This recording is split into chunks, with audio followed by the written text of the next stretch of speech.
The 2020 Livestock Show and Rodeo just kicked off, and 713 News was there to check out the best barbecue from all over Texas and the world at the annual World Championship Barbecue Contest.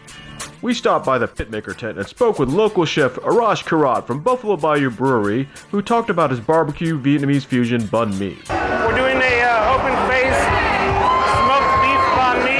We're using Snake River Farms ribeye. We're doing it with a little Vietnamese butter, pickled vegetables, a little hot mayonnaise, and a little cilantro to finish it off. So it was cold smoked for about an hour and a half and then finished up on the grill to give it a little bit more flavor. And from here you can just check it out and see what we got. So I've been using Pitmaker vaults for the last 6 years.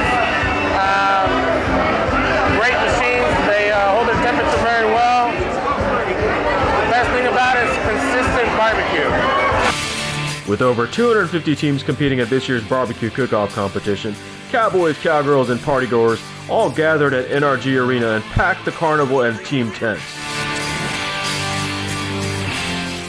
The 2020 Houston Livestock Show and Rodeo is now in full swing with new exhibits, fully televised rodeo competitions, yummy food, and a great concert lineup.